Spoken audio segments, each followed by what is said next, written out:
Ladies and gentlemen, brothers and sisters, comrades and friends, today we're going to be talking about should phones be banned in schools? Yes, no, maybe so. Why not? What's some food for thought on this issue?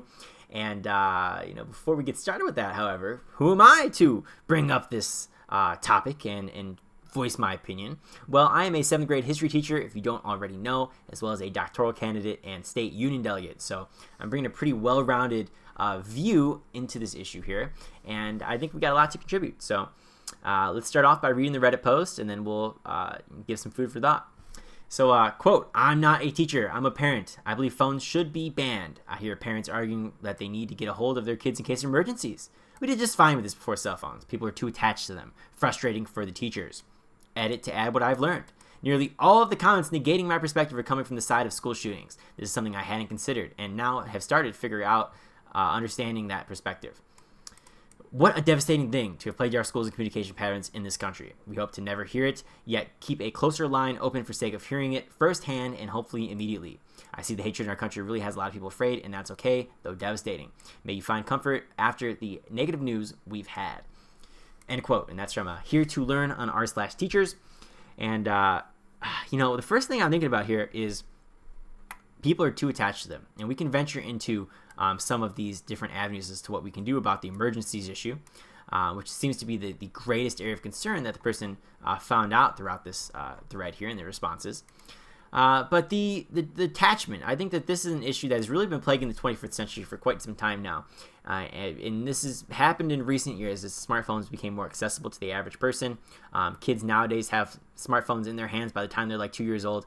They're in the crib and they're using smartphones. I mean, it's absolutely ridiculous. I've witnessed firsthand students who are literally inside of cribs, and they will take their, or not students, that's not because they're still inside of cribs, but just kids in cribs, right? And they will literally be swiping on ads. It's unbelievable, and they're like 2 years old. It's like, dude, it's like that's one of the worst things we could have possibly done as a society, not monitoring that and taking it very seriously as something that could potentially transform into an addiction over time.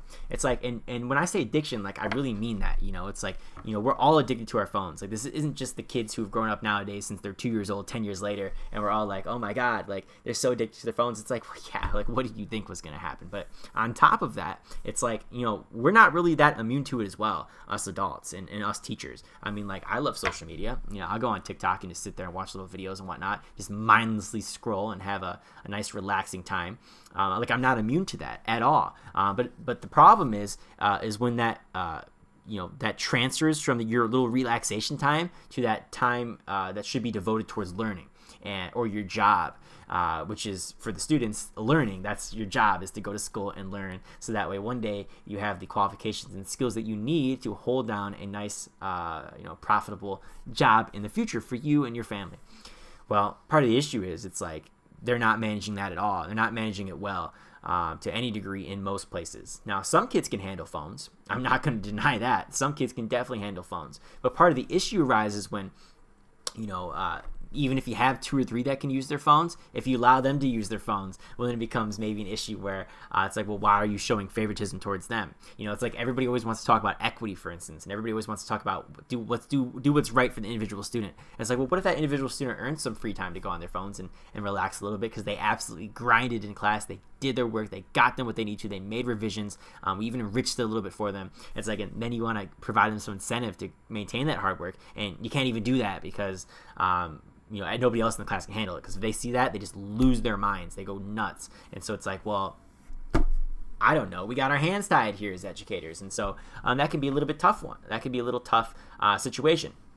But when I'm thinking of phones just in general here, even talking about like the addiction, there's 2 things that we can do to try to help this out. And in the case as school professionals, one of which is the confiscation of phones.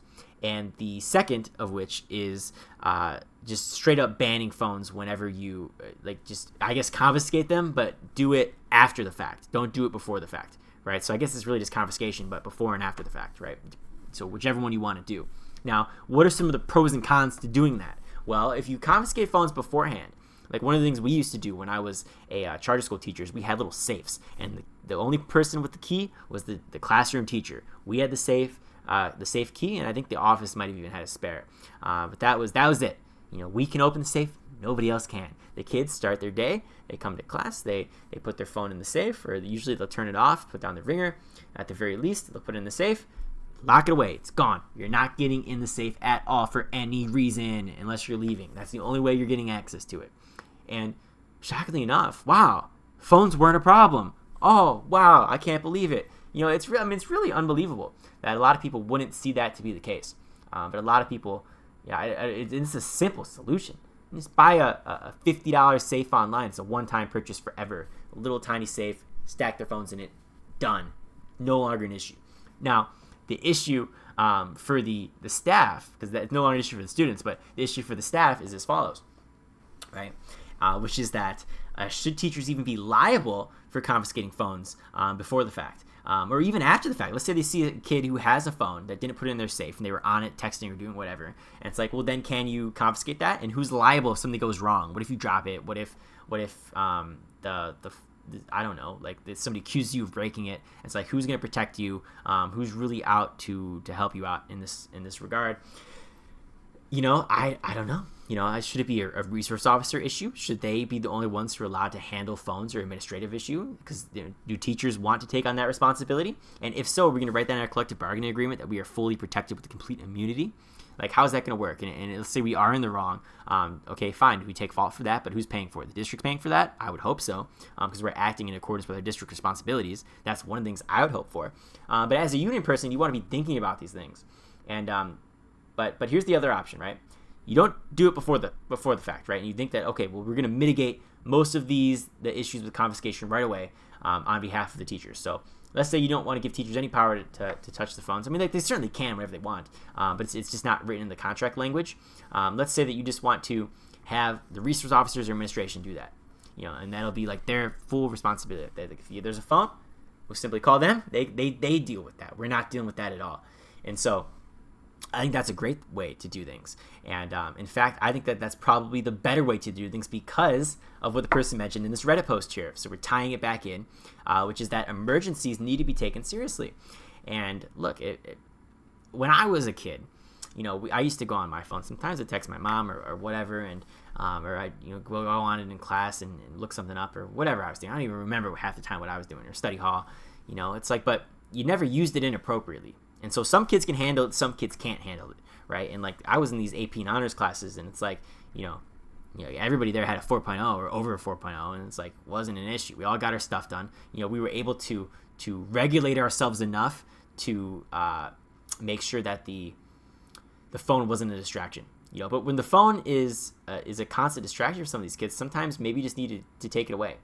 And that's one of the benefits to the idea of confiscating it beforehand. Like our principal for my school now, great guy, amazing guy. One of the things he was talking about at the beginning of the year is that there's research that shows that even having your phone on you or on your person or around you is a distraction, because you're just constantly thinking about it. And like, it's like people are like addicts, it's like they don't get their phone like they're gonna die. Like I don't check TikTok, I'm gonna die, right? And it's like, it's only even worse for the kids who've only grown up on that. And I'm not saying that it's an issue that we all don't deal with, but when it becomes a distraction to the learning environment is when you start needing to confiscate it. And so if you confiscate it beforehand, the kids are going to be more focused on work, doing what they need to do, because they don't even have the option to go on their phones and play around. One of the things that I found always pretty interesting was there was this lecture I watched years ago. I think it was by Jordan Peterson. And, hey, by the way, I'm not politically aligned with Jordan Peterson, but, just his psychology lectures were great. I remember one of the things he would talk about is this notion of lottery winners who have addictions, right? It's like, well, what keeps a lottery winner alive? It's like, somebody who's not a lottery winner who has a really bad like drug or alcohol addiction alive. It's like the fact that they run out of money, because if they had full control over it, then it's like, then they're just going to run themselves into the ground in most cases, until they like really learn to get some awakening in some regard, get some counseling or help or whatever they need to rid that addiction. But the thing that keeps them not flat down in a ditch is the fact that they run out of money, which means that they don't even have access to those addictions, which could potentially harm themselves. Now, this is the same thing with phones. The kid, if you remove the access to that phone, the kid can no longer harm their education by doing that. And I don't think that I don't understand how you could possibly defend that would be a bad thing, is removing the phones. Now, in some capacity, right? In some capacity. So maybe that's removing phones at the beginning of the day, or maybe that's removing phones only when it's not used for educational purposes, with the approval of a teacher or administrator at any given moment, right? So maybe that would just be like pulling out a phone in class watching TikTok or something. It's like, yeah, you're not doing that. It's like you need to. It's not an appropriate time. So like, yeah, then we can confiscate it from you, and it's no longer a distraction for you, right? So it's that same principle, which is just applied to the phone situation. So again, more on the case of just taking it away whenever there is an instance of students being on their phones. Like, look, you can have them keep their phones, but here's the catch, right? And this is what I think that should be done personally throughout schools. You can go on it at lunch. You can go on it in between classes. Other than that, I don't want to see it. I don't want to see it. Like, we're not going to deal with that, right? Maybe in like a study hall or something, but I will leave it at discretion of the study hall teacher, right? Because we'll let them have the autonomy.